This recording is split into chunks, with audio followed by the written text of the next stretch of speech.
오늘 우리가 읽었던 본문 말씀은 아마도 가장 많이 접하는 곳이 장례식장이거나 아니면 부활주일에 많이 접하셨을 것입니다. 그런데 하나님께서 우리 가운데 이 본문을 주셨을 때는 굳이 장례식만 아니면 부활절에만 이 말씀을 나누라 이런 의도로 주시지는 않았을 것입니다. 이번 주에 제가 1부와 2부와 3부 설교를 하게 돼서 주중에 집에서 제 아내가 이번 주에 설교 어떤 말씀으로 하냐고 여쭤보시더라고요. 그래서 제가 공손하게 이 말씀을 가지고 우리가 부활에 대해서 또 부활 신앙에 대해서 함께 나눠볼까 합니다 라고 대답해 드렸더니 부활절도 지났는데 굳이 그 말씀을 왜 나누느냐, 도움이 되는지 안 되는지는 잘은 모르겠지만 오늘 이 말씀, 오늘 우리가 함께 봤던 고린도전서 15장은 부활장이라고 잘 알려져 있습니다. 혹시 성도님들은 우리가 다시 부활할 것을 믿습니까? 아멘. 예수님이 부활하셨기에 우리도 부활하게 될 것입니다. 그렇다면 우리가 어떻게 부활할 것인가 한번 생각해 보신 적이 있으십니까? 부활이라고 하는 것이 그냥 막연한 안기의 뒤에 있는 듯한 그런 것을 우리가 그렇게 남겨두지는 않는지. 물론 전 세계 인류 중에 그 어떤 사람도 부활을 경험한 사람은 없습니다. 오직 예수 그리스도 한 분만이 부활의 몸을 입고 계시기에 우리가 부활에 대해서 100% 완전하게 이해할 수는 없지만, 그럼에도 잠자는 자들의 첫 열매가 되어주신 예수님 덕분에 우리가 경험하게 될 부활에 대해서 어느 정도 우리가 알 수 있는 것이죠. 그래서 우리가 앞으로 반드시 경험하게 될 이 부활에 대해서 알고 있는 것, 또 그리고 그 부활 정신으로, 그 부활 신앙으로 살아가는 것은 믿음의 사람들인 우리들에게 굉장히 중요하다고 생각합니다. 그래서 오늘 제가 이 말씀이 좀 어려운 말씀이긴 하지만 우리 성도님들과 함께 나누기를 원합니다. 앞에서 말씀드린 것처럼 오늘 본문 고린도전서 15장은 부활장입니다. 특별히 오늘 우리가 읽었던 이 본문 말씀은 그 부활장을 마무리하는 말씀입니다. 우리 이 부활장을 전체를 다 놓고 보기에는 시간이 너무 촉박하기에 마지막을 가지고 말씀을 나누지만 그 전에 먼저 우리가 좀 핵심 되는 것들을 먼저 알 필요가 있습니다. 그것은 무엇이냐면, 우리가 하나님 나라에 들어가기 위해서, 부활하기 위해서 중요한 것은 변화해야 한다는 것입니다. 오늘 51절 말씀에 사도 바울이 분명히 이것을 우리에게 얘기하고 있습니다. 51절 말씀을 다시 한번 보시면, 보라, 내가 너희에게 비밀을 말하노니 우리가 다 잠잘 것이 아니요 마지막 나팔에 순식간에 홀연히 다 변화되리니, 이렇게 말씀하고 있습니다. 무엇을 말하고 있습니까? 변화가 필요하다는 것입니다. 우리가 오늘 읽지는 않았지만 15장 35절부터 49절까지는 부활의 몸의 특성에 대해서 사도 바울이 아주 자세하게 설명을 해주고 있습니다. 현재 우리가 소유하고 있는 몸, 이 몸과 우리가 부활해서 입게 될 그 몸은 차이가 있을 거라는 것입니다. 분명히 그 두 몸 사이에는 공통점이 있고 차이점이 있을 것입니다. 어떤 공통점이 있을까? 예수님이 부활하신 사건을 통해서 우리가 한 가지 알 수 있는 것은 무엇이냐면, 우리가 부활의 몸을 입었을 때 서로를 알아볼 수 있을 거라는 것이죠. 예수님이 부활하신 후에 제자들에게 나타나셨습니다. 처음에는 제자들이 예수님인지 몰라봤어요. 그런데 시간이 조금 지나고 나서 예수님을 알아보게 되었습니다. 그 이유가 어째서였는지는 정확히 알 수 없습니다. 아무래도 부활의 그 영광스러운 몸을 입었기 때문에 아마 제자들이 처음에는 좀 혼동스러웠을 수도 있을 것 같습니다. 그래서 저는 우리가 천국에 가면, 하나님 나라에 가면 서로를 알아볼 수 있을 거라고 생각을 합니다. 저는 여러분을 알아보고 여러분 또 저를 알아보고, 만약에 알아보는 일이 없으면 이런 표현이 어떨지 모르겠는데 천국 가서 얼마나 재미없겠습니까? 처음 보는 사람들하고 누구신지 통성명을 다시 해야 되는 것도 아니고 알아볼 수 있다라는 거죠. 그런데 다른 점이 있는데, 다른 점은 무엇이냐면, 바울이 이 다른 점에 대해서 씨앗과 열매로 우리에게 비유를 하고 있습니다. 오늘 읽지는 않았지만 36절 말씀을 함께 잠깐 보시겠습니다. 36절 말씀을 보면, 어리석은 자여, 너의 뿌리는 씨가 죽지 않으면 살아나지 못하겠고, 또 너의 뿌리는 것은 장래 형체를 뿌리는 것이 아니요 다만 밀이나 다른 것의 알갱이일 뿐이로되, 이렇게 말씀하고 있습니다. 무슨 뜻이냐면, 씨앗과 열매가 굉장히 다르다는 거죠. 물론 씨앗과 열매 사이에는 분명히 공통점이 있습니다. 생명의 본질성에 있어서 공통점은 있죠. 사과 씨앗을 심었는데 배가 열리지는 않습니다. 수박 씨앗을 심으면 수박이 열리게 되죠.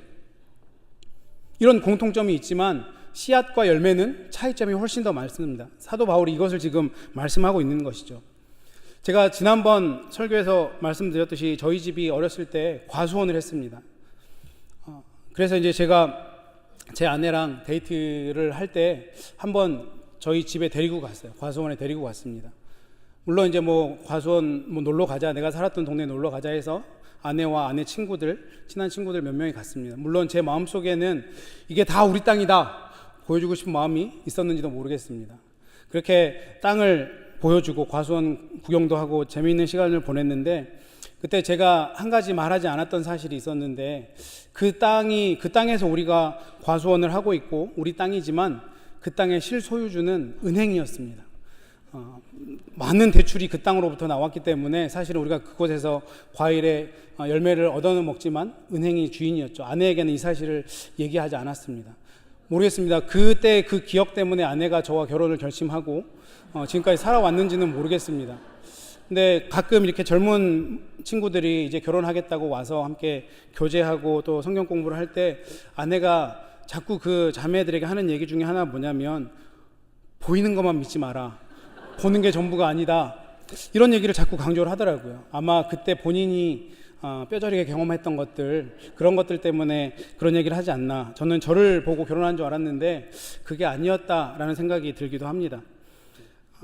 그때 제가 가서 경험했던 좀 놀랐던 것 중에 하나가 뭐냐면, 저는 시골에서 자라서 대충 그래도 잎을 보면 이게 어떤 열매가 나오는지 알아요. 뭐 지나가다 보면 이게 호박꽃인지 아니면 이게 오이 열매여서 오이가 나오는지. 근데 제 아내는 하나도 모르더라고요.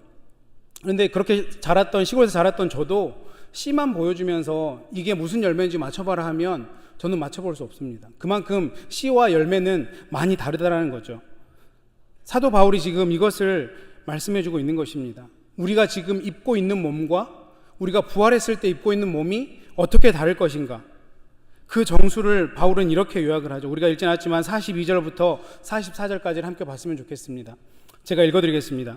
죽은 자의 부활도 그와 같으니 썩을 것으로 심고 썩지 아니할 것으로 다시 살아나며, 욕된 것으로 심고 영광스러운 것으로 다시 살아나며, 약한 것으로 심고 강한 것으로 다시 살아나며, 육의 몸으로 심고 신령한 몸으로 다시 살아나나니 육의 몸이 있은즉 영의 몸도 있느니라. 지금 사도 바울이 두 가지를 비교하면서 설명을 하고 있어요. 썩을 것이 있고 썩지 아니할 것이 있다. 또 죽을 것이 있고 영원한 것이 있다. 욕된 것이 있고 영광스러운 것이 있다. 계속해서 우리 육신의 몸과 부활의 몸을 비교하면서 말씀하고 있습니다. 우리가 지금 입고 있는 이 육신의 몸과 부활할 때 입는 몸의 가장 큰 차이가 무엇입니까? 우리가 입고 있는 몸은 썩는다는 것입니다. 썩을 몸이에요. 은혜가 되지 않습니까? 안 되시나요? 저는 이 부분이 저에게 굉장히 은혜가 됐습니다. 제가 아무리 투자하고 다이어트를 하고 식스팩을 만들고 뭘 해도 이거는 썩는구나. 열심히 안 살아도 되겠다. 그거에 스트레스 안 받아도 되겠다. 우리 사랑하는 자매님들도 마찬가지입니다. 죄송합니다만 아무리 고치고 유명한 선생님을 만나서 아름다운 모습을 갖춰도 많게는 아무리 길게 잡아도 5, 60년 이상이면 다 흙으로 돌아갑니다. 썩을 몸인 거예요. 썩을 몸. 그렇지만 우리에게는 썩지 않을 몸이 준비되어져 있다는 거죠. 또 어떤 몸을 얘기합니까? 욕된 몸이라고 하는데, 이것을 좀 풀어서 얘기하면 우리 몸은 부끄러움을 느끼잖아요. 그래서 남들 앞에 뭔가 이렇게 벗는 것들을 굉장히 부끄러워합니다. 우리는 그런 몸이에요. 그런 몸을 가지고 살아가는데 부활의 몸은 영광스러운 몸이라는 겁니다. 아주 영광스럽다. 그 부끄러움의 요소가 하나도 없다. 또 약한 것이 강한 것으로 변화될 것이다. 우리 몸이 얼마나 약합니까? 나이를 먹으면 먹을수록, 나이만 먹는 게 아니라 영양제도 엄청나게 먹지 않습니까? 한 겨울철을 지나면 감기가 유행하면 그런 감기엔 또 어떻게 그렇게 유행에 빠르게 대처하는지 꼭 감기를 들어서 병원을 다니고 고생을 하고, 그런 약한 몸인데 부활의 몸은 강한 몸이 될 거라는 것입니다. 이 육의 몸과 신령한 몸이 있다라는 거예요. 우리가 흔히 부활을 생각할 때 그냥 죽었다 살아나는 것이 부활이다 이렇게 단순하게 생각하는데, 오늘 사도 바울은 그게 아니라고 우리에게 말씀해주고 있습니다. 하나님의 나라는 지금 이 모습으로는 못 간다는 것이죠. 거룩한 정신과 거룩한 영혼과 더불어 거룩한 몸으로 우리가 하나님 나라에 가게 될 것이다. 이 부활은 단순히 죽었다 살아나는 것이 아니다, 이렇게 말씀하고 있습니다. 52절 말씀을 보면 나팔 소리가 나매 죽은 자들이 썩지 아니할 것으로 다시 살아나고 우리도 변화되리라. 부활이라는 것은 변화된 몸으로, 이 변화된 몸을 입는 것을 부활이다라고 하는 것이죠. 성경에서 얘기하는 부활은 단순히 우리 죽었다 사는 거야, 이게 아니라는 겁니다. 정말 내가 하나님이 원하시는 그 거룩한 몸으로, 변화된 몸으로의 부활이라고 우리는 생각해야 되는 것이죠. 그렇기 때문에 주님 다시 오셨을 때 살아있는 자들도 변화된 몸을 입는 것을 부활이라고 하는 것입니다. 단지 죽었다가 살아나는 것이면 살아있는 자들은 부활을 경험하지 못하죠. 부활은 내 몸이 전인격적으로 변화되는 것입니다. 그런데 이런 일들이 언제 일어나느냐? 나팔 소리가 나야 그때에야 일어난다, 이렇게 말씀하고 있습니다. 우리 주님 모시기 전에는 온전한 구원의 완성, 변화된 몸을 입는 것이 불가능하다라고 성경은 분명히 말하고 있는 것이죠. 이것이 오늘 우리가 읽었던 부활장의 마무리되는 부분을 우리가 읽으면서 가장 핵심이 되는 부분입니다. 하나님 나라에 들어가려면 변화를 받아야 되고, 그 변화되는 것은 우리의 육신을 포함되는 거다. 그 부활의 몸은 그냥 우리 영혼만 가는 것이 아니라 피지컬리 이렇게 지금 우리 몸을 입는 것처럼 이런 몸으로 가는 것인데, 완전히 변화되는 것, 그리고 그것이 모든 사람에게 필요한 것이고, 그 변화는 주님이 이 땅에 오시는 그날 변화될 것이다. 이것이 부활이 우리에게 주는 가장 핵심되는 메시지입니다. 우리 이것을 좀 마음에 새기고 한 가지 더 연관해서 생각해 볼 것이 있는데, 그것은 바로 휴거라는 것입니다. 데살로니가 4장 15절부터 17절까지 데살로니가 교인들에게 사도 바울이 휴거에 대해서 얘기를 합니다. 한번 제가 읽어드리면, 우리가 주의 말씀으로 너희에게 이것을 말하노니 주 강림하실 때까지 우리 살아남은 자도 자는 자보다 결단코 앞서지 못하리라. 주께서 호령과 천사장의 소리와 하나님의 나팔로 친히 하늘로 쫓아 강림하시리니 그리스도 안에서 죽은 자들이 먼저 일어나고 그 후에 우리 살아남은 자도 저희와 함께 구름 속으로 끌어올려 공중에서 주를 영접하게 하시리니 그리하여 우리가 항상 주와 함께 있으리라. 아멘. 여기 17절에 나오는 이 부분, 살아남은 자가 구름 속으로 끌어올려서 공중에서 주를 영접하게 하는 것, 이것이 휴거입니다. 그리고 이것이 상당히 말세에 일어날 일로 우리 모든 크리스찬들에게 관심을 끌게 하는 것입니다. 그런데 사실은 우리가 자세히 보지 않으면 이것이 정확하게 사용되지 못하는 때가 있다라는 것이죠. 이 휴거를 대부분은 마지막 환란을 일어나기 전에 믿는 자들이 공중으로 끌어올려 가는 것, 너무 이것에만 우리가 집중해서 보고 있다라는 것이죠. 그래서 우리가 환란을 면하는 것에 우리가 초점을 너무 두고 있다는 것입니다. 그런데 그것은 대단히 잘못된 해석일 수도 있는 것입니다. 왜냐하면 우리 신앙생활이 환란을 면하는 것이 우리 신앙생활의 근본적인 초점입니까? 거기에 우리 신앙생활에 궁극적인 목표가 있지 않습니다. 우리가 주님을 만나고 주님을 뜨겁게 경험하고 하나님 나라 위에 살겠다고 우리가 다짐하면서 주님 앞에 드리는 고백이 무엇입니까? 주를 위한 일이면 때로는 고난이라도, 때로는 순교라도 주님 내가 당하겠습니다. 이것이 우리 신앙생활의 핵심이 아닙니까? 마치 주를 믿는 우리 믿는 자들의 신앙과 소망이 그저 환란을 면하는 것으로 그렇게 생각하면 안 된다라는 것이죠. 구름 속으로 끌려 올라가는 이 휴거라고 하는 핵심은 끌려 올라가는데 핵심이 있지 않습니다. 이 휴거에 있어서 중요한 핵심은 무엇이냐면, 살아있는 자들도 죽은 자들도 다 같이 변화된 몸으로 주님 곁으로 갈 것이다. 이것이 휴거가 주는 가장 중요한 핵심입니다. 다시 말하면 우리가 살아생전에 신앙의 완성된 위치에 갈 수 없다라는 것이죠. 신앙과 믿음으로 우리가 완성을 향해 달려나갈 수는 있지만 우리 스스로의 믿음으로 우리가 완벽한 변화를 이끌어낼 수 없다는 것입니다. 주님 강림하실 때까지 우리가 열심으로 주를 섬기고 좋은 믿음을 가지고 있다라고 할지라도 완벽한 믿음으로는 그 자리까지는 아무도 갈 수 없다. 주님께서 다시 오심으로 우리를 변화시켜 주셔야만 완벽한 믿음의 자리에 가게 된다. 이것이 사도 바울이 오늘 우리에게 주는 메시지입니다. 출애굽기 공부하시는 분들은 구원의 3단계에 대해서 배우셨을 것입니다. 칭의와 성화와 영화.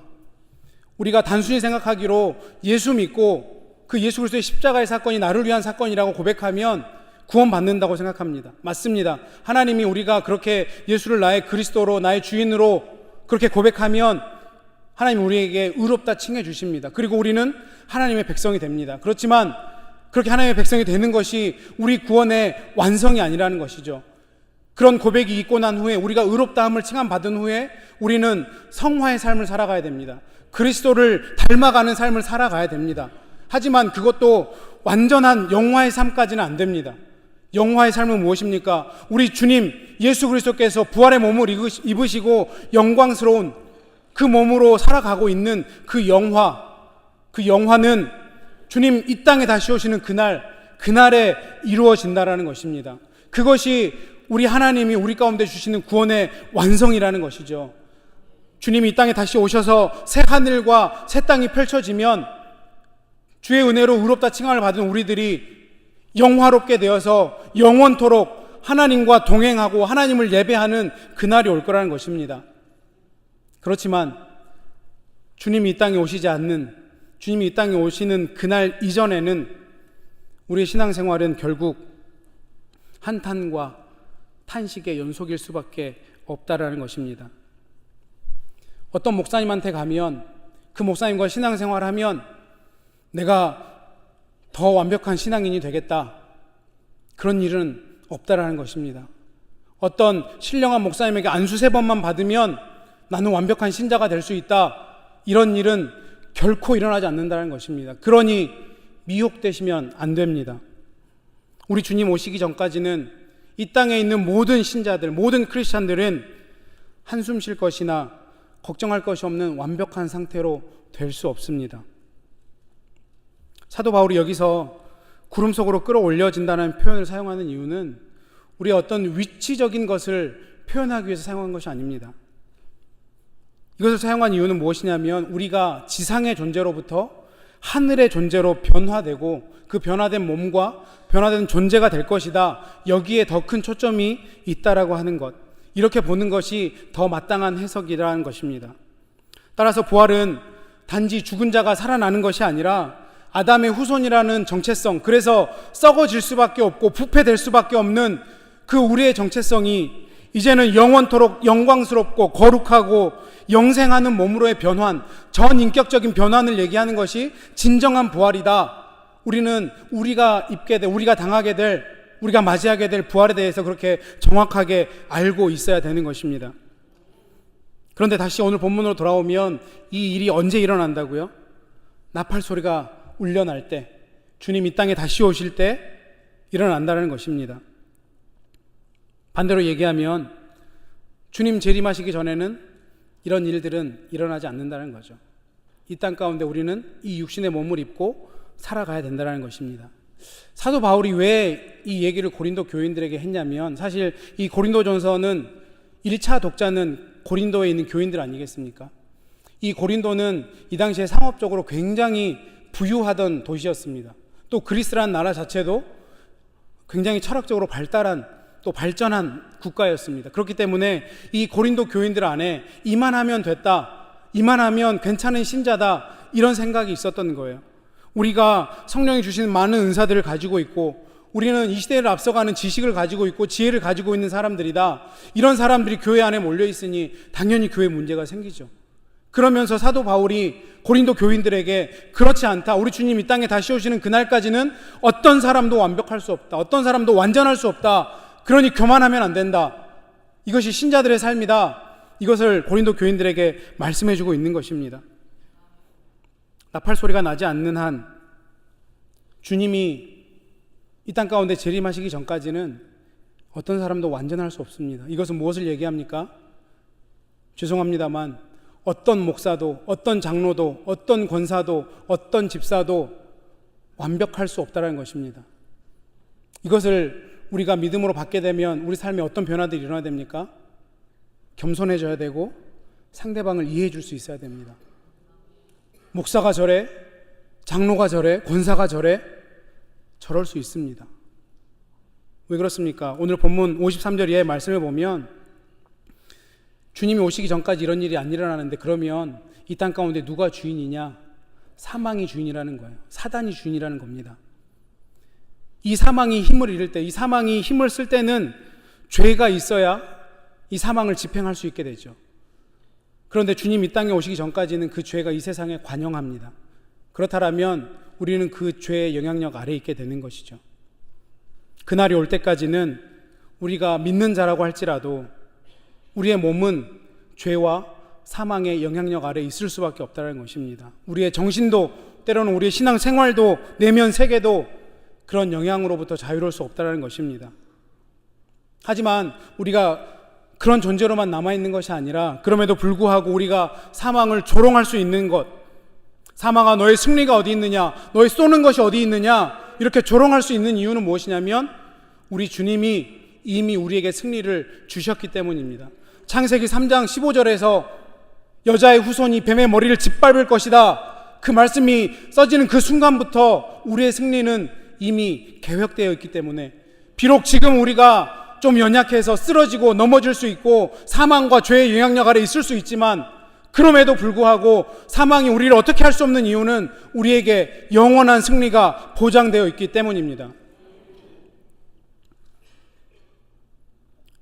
저에게 세상 재미없는 일이 하나 있습니다. 그것은 무엇이냐면 스포츠 중계를 재방송으로 보는 일입니다. 이미 경기 결과를 알고 그 스포츠 중계를 보면 박진감도 없고 긴장감도 없고 그래서 그 재방송되는 스포츠 중계를 보는 일은 거의 없습니다. 예전에 대부분은 우리 성도님이 잘 아는 박찬호 선수가 LA 다저스에서 잘하던 벌써 20년이 훌쩍 넘은 시절인 것 같긴 한데요.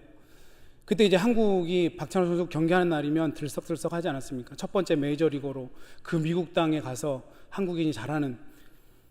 근데 미국과 한국이 시차가 있기 때문에 박찬호 선수의 게임을 생중계로 보기는 힘듭니다. 한국에서 아침에 주로 방송을 하기 때문에. 그러면 하루 종일 일과를 하는 동안 박찬호 선수가 이겼는지 졌는지 중간에 소식을 듣게 되죠. 그리고 이긴 날은 집에 와보면 저녁을 먹을 때 재방송을 해줍니다. 그럼 저녁을 먹고 쉬는 시간에 이제 쉬면서 그 경기를 보게 되죠. 편안한 마음으로 이미 이긴 걸 알고 있기 때문에. 그런데 어떨 때 보면 박찬호 선수가 볼넷도 내주고 안타도 맞고 어떨 때는 홈런도 맞습니다. 굉장한 큰 위기에 처할 때가 있습니다. 그럼에도 저는 긴장하지 않고 그 경기를 봅니다. 왜 그렇습니까? 이미 박찬호 선수가 승리했기 때문이죠. 만약에 제가 그 경기를 보면서 이미 이겼음에도 불구하고 박찬호 선수가 안타를 맞을 때마다 홈런을 맞을 때마다 긴장하면서 손 떨려 하면서 나 더 이상 더 떨려서 이 경기 못 보겠다고 TV를 끄면 그것처럼 바보 같은 행동은 없을 것입니다. 제가 그때 그런 것들을 경험하면서 우리 신자들의 삶, 믿는 자들의 삶이 이와 같겠다라는 생각을 했습니다. 경기가 9회 말이 끝나고 우리 인생의 9회 말이 끝나면 우리 모두는 승리한 사람들입니다. 하지만 경기 중에는 안타를 맞을 수도 있고 홈런을 맞을 수도 있고 위기에 처할 수도 있습니다. 하지만 그것이 우리의 승리를 빼앗지는 못하는 것이죠. 그래서 사도 바울은 부활장의 결론으로 오늘 우리를 끌고 옵니다. 58절 말씀. 그러므로 내 사랑하는 형제들아, 어떤 일에도 견실하고 흔들리지 말고 오직 주의 일에 더욱 힘쓰는 자들이 되라. 이는 너희의 수고가 주 안에서 헛되지 않은 줄 알미로라. 이 58절이 왜 있어야 됩니까? 우리의 믿음 생활이 더 이상은 실패가 없다, 오직 승리뿐이다, 어렵지 않다, 이렇지 않다라는 것이죠. 믿는 자의 현실이 이렇지 않다라는 것입니다. 내가 정말 진심을 가지고 전심으로 하나님을 섬기고 하나님을 예배하고 세상 속에서도 그리스도의 증인으로 그렇게 살아가려고 애쓰고 눈물로 기도해도 때로는 그렇게 공든탑이 아주 사소한 것 작은 것 하나로 무너질 수 있다는 것입니다. 그렇게 한탄과 탄식이 계속될 수 있다는 것이죠. 그럴 때 우리는 어떤 반응을 합니까? 나는 안 되나 봐. 나는 왜 이럴까? 정말 믿음대로 사는 건 어려운 일일까? 내 믿음은 가짜인가? 내가 지금까지 모든 했던 일은 헛수고인가? 이런 생각이 우리 마음 가운데 자연스럽게 들어오지 않습니까? 하지만 이런 생각을 하다가 이 생각이 우리를 실패한 것까지 몰고 갈 수 없다라는 것입니다. 마치 우리의 신앙생활은 등산하는 등산객과 같다는 생각을 해봅니다. 우리가 열심히 산으로 올라갑니다. 그러다 체력이 좀 소진돼서 넘어질 때도 있죠. 발목을 삐끗할 때도 있습니다. 그렇게 넘어졌다고 해서 우리가 산 아래까지 굴러 떨어진 것은 아닙니다. 그렇게 넘어지면 어떻게 하면 됩니까?